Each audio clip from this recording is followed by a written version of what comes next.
The media feels like they're being the responsible ones, but I don't think that that's true. The FBI found chats on the dark web about other shootings when the Joker movie comes out a week from today. But I think this is just a cheap Are we headline. meant to sympathize with him?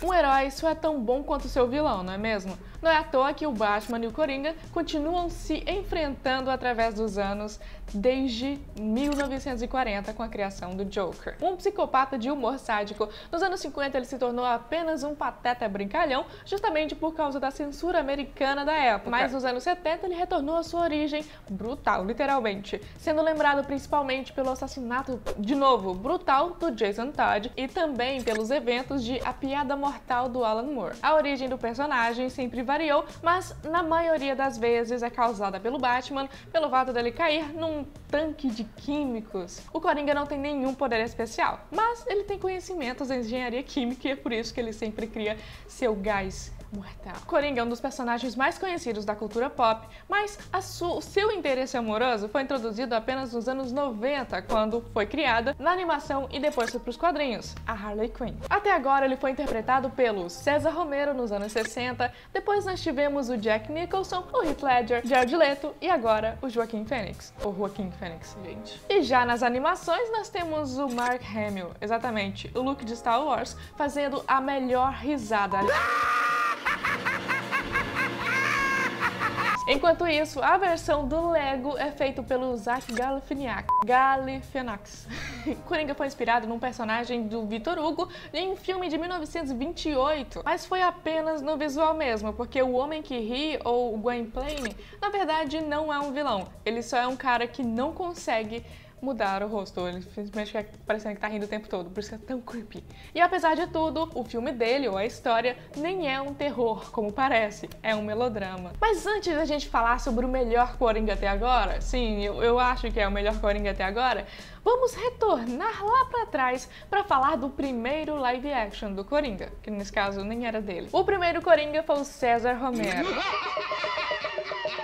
A série de TV do Batman é um marco, seja por seu humor intencional ou não, ou simplesmente porque foi uma das primeiras séries live action de um super-herói, ou herói. A série já teve os maiores vilões da galeria do Batman. Ela começou em 66 e terminou em 68. Com Adam West como Bruce Wayne e o Butch Ward como Dick Grayson, a série teve 120 episódios exibidos de 66 a 68. O Coringa aqui era um vilão mais brincalhão, devido ao tom da série e também à época da censura. Em contrapartida, ele se tornou a base para todos os outros Coringas que viriam a seguir.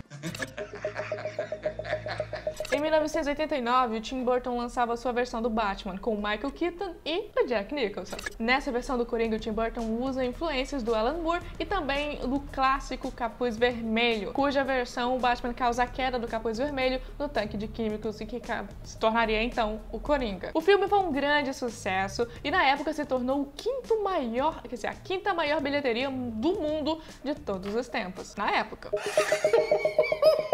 Ele interpretou o Coringa no filme da trilogia do Cavaleiro das Trevas e ficou marcado pela complexidade do personagem, se tornando um dos personagens mais influentes da cultura pop. A DC é super animada para correr atrás da Marvel.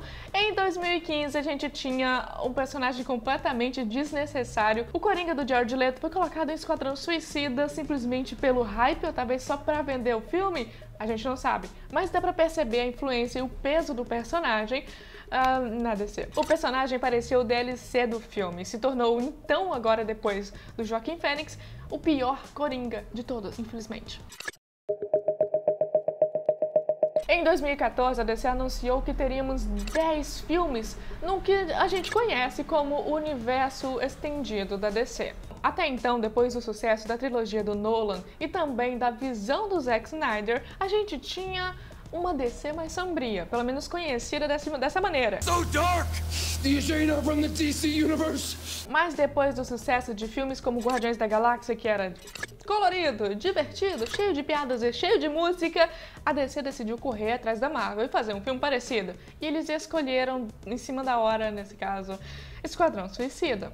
O filme se tornou uma grande campanha de marketing que funcionava pra caramba. O problema é que o produto final já não era tão legal. Depois disso, nós tivemos uma grande novela entre Zack Snyder, Warner e um bigodão do Superman. Mas com exceção dos filmes da Mulher Maravilha e Aquaman, o DCU precisava muito de um recomeço. E o recomeço parece ter sido o retorno às origens.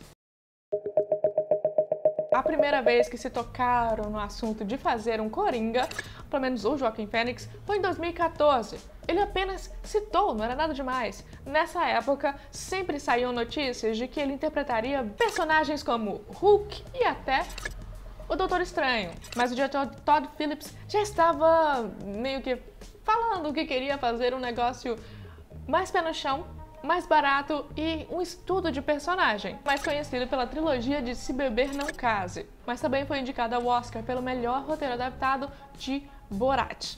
Pois é, por essa eu não esperava. Então ele falou com a Warner e finalmente conseguiu seu filme do Joker. Em agosto de 2017, Joker foi anunciado. Calma aí, gente, antes da minha crítica, eu ainda tenho que falar de muita coisa, mas vai valer a pena.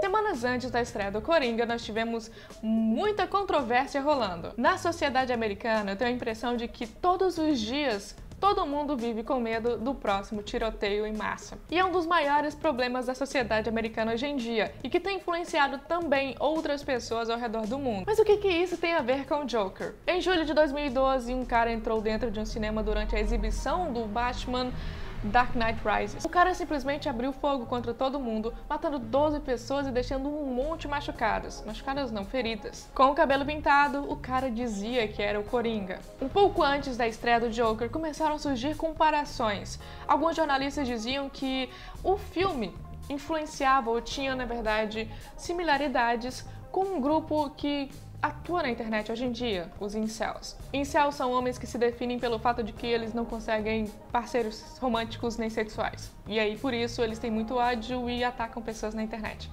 principalmente mulheres. Antes de pesquisar esse caso, eu não acreditava que havia nada demais, nem correlação entre uma coisa e outra. Mas em um país onde a cada dia, ou quase todos os dias, tem um ataque em massa, eu acho que o medo é bem justificável. Tanto que semanas antes, tanto o FBI quanto o exército americano alertaram para possíveis ataques, depois de monitorarem a Deep Web. Mas o que deu errado com o Joker? O Joaquin Phoenix tem feito filmes ótimos até agora. Ele é um excelente ator, excelente mesmo. A primeira metade do filme é bem lenta. Você fica esperando, mas o que acontece é que vai meio que subindo a sensação, sabe, de desconforto. Outra coisa é que parece um episódio de Mindhunter, ou seja, a gente tá vendo uma história da perspectiva do assassino. Na primeira risada descontrolada do Arthur, eu ri pra caramba também, mas eu também não tava bem, então eu tava rindo desnecessariamente esse dia. É um problema. Tudo começa a mudar a partir do momento em que a assistente social dele é demitida, ele não vai mais tomar os remédios, então ele conhece uma garota. Gente, eu acredito que a partir desse momento que ele diz, você nunca ouve, né? Eu acredito que tudo ali tá, pelo menos 90% do filme tá na cabeça dele. E é por isso que eu também acredito que todo vilão é o herói da própria história, não é? E no final nós temos um Joker sendo aplaudido como revolucionário. Quais as chances disso acontecer? Obviamente a atuação do Joaquin Phoenix é simplesmente fantástica. Eu me senti muito triste quando ele, gente, tava rindo incontrolavelmente e você conseguia ver a tristeza, sabe? Além do choro, mais aprofundado, você conseguia ver a tristeza. Eu me senti muito mal nessa hora, cara. O filme conta a história de uma pessoa que apanhou pra caramba da vida e tá tentando continuar a viver. E no final, ele simplesmente aceita a desgraça como uma coisa engraçada. Enquanto isso, também comenta vagamente nos problemas sociais da cidade, separando principalmente a família Fleck e os Wayne. Tem um grande comentário aí. Ele entra tão facilmente ali. Será que isso é real? O problema, na verdade, é que o filme não toma lados. Aliás, eu nem considero isso um problema, porque se isso fosse um problema, ele realmente estaria, digamos que, confirmando as suspeitas dos jornalistas que disseram que esse filme é muito parecido com os incel. No momento em que ele descobre tudo sobre o seu passado, eu acredito que é um dos melhores momentos do filme, porque pra mim, pessoalmente, eu preciso de backstory, eu preciso de motivos pro personagem existir, e isso deixou o personagem muito mais sólido. O que deu errado com o Joker? Nada. Esse filme beira a perfeição. A única coisa, na verdade, que eu reclamei foi que, mas ele pega muitas ideias dos filmes do Scorsese, o Taxi Driver e o King of Comedy. Mas, na verdade, se você olhar, a maioria das pessoas que está reclamando disso aí estão procurando coisas para reclamar, porque não tem como reclamar. O filme até homenageia, fazendo diversas cenas parecidas, mas a história não é parecida. Por fim, o filme não glorifica as ações do Joker e também não condena. Não há nada de errado com o Joker. Certamente ele vai concorrer a melhor filme do ano. Best Feature Film. E se você gostou do Joker, talvez você precise dar uma olhada também na playlist do Spotify do Joker. Gente, ai Jesus! Tanto a escolha das músicas, quanto as músicas que foram criadas para o filme especificamente, são fantásticas. Isso foi o que deu errado, né? Praticamente certo com o Joker. Se você tiver gostado desse vídeo, inscreva-se no canal, deixa o seu like e a gente se vê no próximo. Tchau! E o Joker não apareceu hoje porque ele tá dormindo. Que milagre!